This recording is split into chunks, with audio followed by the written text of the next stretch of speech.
Boas tardes. Hoje eu vou falar de um assunto que muitas pessoas têm curiosidade e muitas pessoas têm perguntas interessantes e pertinentes acerca do sacerdócio, acerca daquilo que a Igreja sugere para os homens que se querem dedicar ao serviço dela. E terei algumas perguntas deste livro que tenho, Married Priests, que vocês podem adquirir, está em inglês, não sei se está em português. A primeira pergunta: será que o sacerdócio, o celibato sacerdotal, tem raízes bíblicas? Tem, sim, senhor. Já em São Lucas, capítulo 2, dizia que Jesus via como um sinal de contradição, ou seja, os juízes, os judeus, os judeus tinham consideravam aquele estado de celibato como humilhante. Vocês podem ver em Juízes, capítulo 11, versículo 37. Mas Jesus decidiu aderir completamente ao reino de Deus, dedicar ao reino de Deus, ao reino, sem ter apegos familiares. Portanto, daí que os padres são convidados a não... são homens que são convidados a não se casarem como imitação do seu mestre. Não é? Já desde os primeiros séculos da Igreja que isto foi sugerido pela Igreja para os seus... para os ministros de Cristo na Terra. Mas então aquela passagem de São Paulo, algumas pessoas perguntam, aquela passagem de São Paulo que diz que os bispos podem casar, os padres, os diáconos, como é isso? Para quem não sabe, essa passagem tem 1 Timóteo capítulo 3 e Tito capítulo 1. E vou ler aqui a resposta. Temos que ter atenção numa coisa. São Paulo não diz que para ser bispo, padre ou diante tem que ter uma esposa. Não é? Temos que ter atenção a essas passagens. Simplesmente diz que pode ter uma esposa.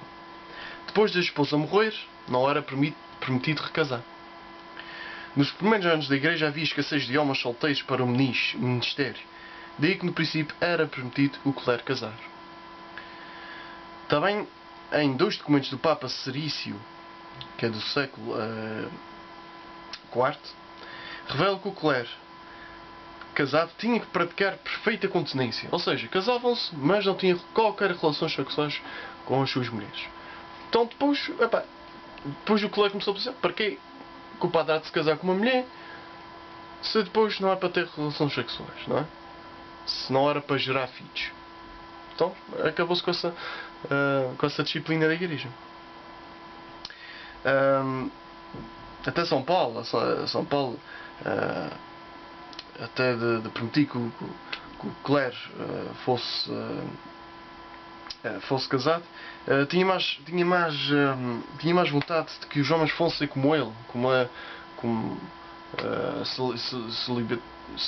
celibatários. Isso vê-se na primeira carta de Coríntios, capítulo 7, versículo 7. Diz que gostaria que todos os homens fossem como eu, mas cada um tem o seu próprio dom da parte de Deus. Um de um modo, outro de outro. Não é? Antes de passar agora à próxima pergunta, eu tenho que explicar uma coisa. O que é a disciplina da Igreja e o que é uma doutrina? São duas coisas diferentes. A disciplina é aquilo que regula, é o modo regular a espiritualidade. Ou seja, que pode mudar, não é? Como os sacerdotes neste momento são convidados a não se casarem, mas isso no futuro pode mudar. A doutrina é uma verdade. Ou seja, não pode mudar. Se daqui isto é cinzento, amanhã não vou dizer que é azul. Não é? E a doutrina é a mesma coisa. É uma verdade, da qual pode ser aprofundada, é estudada e pode daí surgir alguns detalhes que a gente ainda não tínhamos percebido inicialmente, que a Igreja ainda tinha percebido e agora descobriu. Mas que nunca pode contradizer. Nenhum Papa pode mudar uma disciplina. Nenhum Papa pode mudar a disciplina. A doutrina. As disciplinas podem mudar. Portanto, a próxima pergunta é: se a Igreja mudasse a disciplina do celibato sacerdotal, permitindo assim os sacerdotes poderem casar, não atrairia mais vocações para o sacerdócio? Muitas pessoas perguntam: se os padres pudessem casar, havia mais vocações, havia mais homens a ir para padres. Isto, sim, pode ser verdade nos primeiros anos que isso fosse repetido, se calhar nos primeiros 20, 30. Mas depois ia fazer ia ser outra vez, e teríamos outra vez a escassez de vocações. Porquê? Porque há igrejas para aí, não é? Que os pastores podem se casar. E é verificar que nessas igrejas não há aumentos de vocações. Ou é constante ou está diminuindo. Portanto, o problema não é os pastores ou os líderes da igreja poderem se casar. O problema é a falta de fé. Não é? Mesmo que pudessem os padres se casarem, daqui a uns anos as vocações iam ser poucas. Porquê? Porque falta a fé. A fé é que está nisto tudo, não é o fato de poder casar ou não. Está a perceber? Próxima pergunta. Mesmo assim, por que não mudar a disciplina? Se o Papa pode mudar a disciplina, se a Igreja pode mudar, mesmo que depois daqui a uns anos possa outra vez estar estagnado mais ou menos no mesmo número de vocações, porquê que a gente não muda? Porque é uma tradição muito antiga da Igreja. Já como disse, já dos primeiros séculos da Igreja, que temos insistido nisso e temos implementado essa disciplina. Também, Jesus, há uma passagem que diz, em Mateus 19, capítulo 12, diz: alguns são eunucos são homens castrados. São eunucos porque nasceram assim. Outros foram feitos assim pelos homens. Outros ainda se fizeram eunucos por causa do reino de Deus, dos céus. Quem puder aceitar isso, aceite. Também, em Marcos, capítulo 10, versículo 29 e 30, diz: em verdade vos digo, ninguém que tenha deixado casa, irmãos, irmãs, pai, mãe, filhos ou propriedades, por causa de mim e do Evangelho, deixará de receber 100 vezes mais.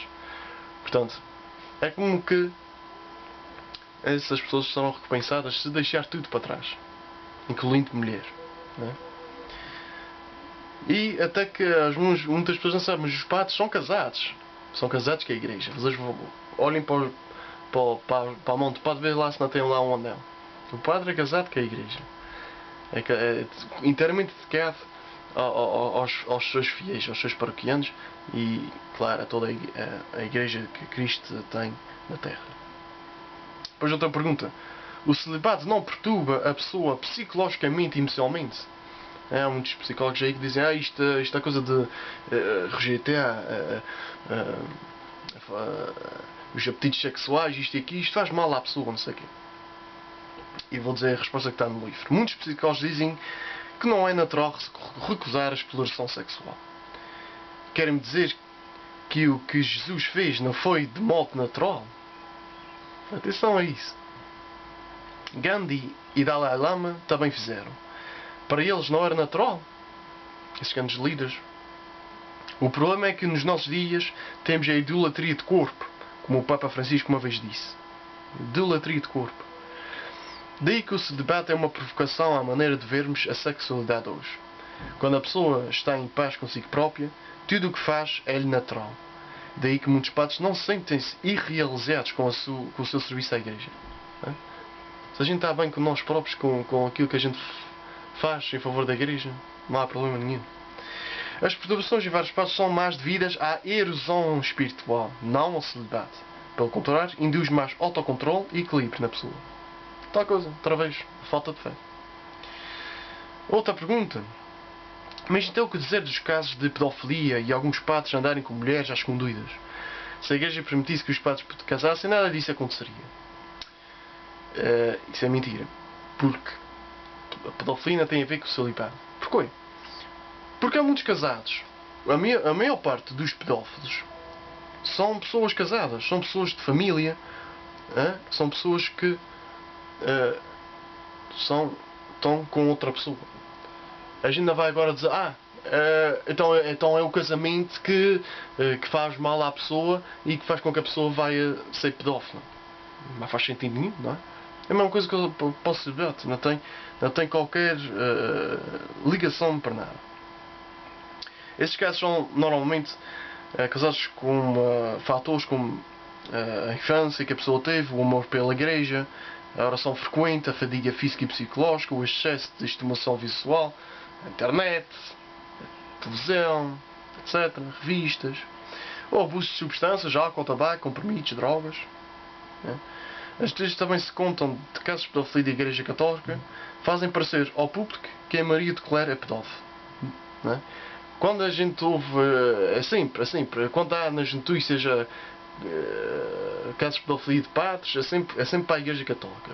As outras igrejas está tudo bem, não é? E isso é mentira. Só 4% do clero todo católico é que aconteceu, é que fez esses casos com crianças. É a mesma percentagem, entrando a este, a mesma percentagem de 4% se refere a outras igrejas, não é? Que não são católicas. A mesma percentagem, mas as notícias é sempre para a Igreja Católica, sempre para cima. Estamos sempre a levar na cabeça. A mídia gosta para as pessoas não irem para a igreja que Cristo fundou. Outra pergunta. Por que um homossexual não pode ou não devia tornar-se sacerdote? Isto é complicado, mas eu vou ler aquilo que Bento XVI uma vez disse. O Papa Bento XVI. A homossexualidade não é compatível com o sacerdócio. Senão o celibato como renúncia também não teria sentido. Seria um grande perigo de o celibato se transformasse numa oportunidade para introduzir no sacerdócio pessoas que não se querem casar, já que por alguma razão a sua posição perante o homem ou a mulher está modificada, está alterada. Não se encontra, em todo o caso, orientada no sentido da criação de que falamos. A Congregação do Ensino adotou há uns anos uma regra segundo a qual não é permitido que os candidatos homossexuais sejam ordenados padres, porque a sua orientação sexual os distancia do seu sentido de verdadeira paternidade, que é a essência do sacerdócio. A maior atenção para que aqui deve prevalecer a maior atenção para que um equívoco deste tipo não penetre e, no final, leve a identificar os celibatos padres com a tendência para a homossexualidade. Vocês podem ver isso na página 148 da Luz do Mundo, entrevista de Peter Seewald. É bem 16. Acho que isto está clarinho. Agora, consoante porque os padres não podem ser mulheres, isso já respondi no vídeo Sacramentos, as Sagradas Ordens. Vocês podem depois pesquisar isso e ver isso. E espero que estejam esclarecidos, espero que vejam que o sacerdócio é um dom para a Igreja, um dom para o mundo, e estão claramente a imitar o seu Mestre, Jesus Cristo. Ok? Continuação de Boa Páscoa. Até para a semana, se Deus quiser.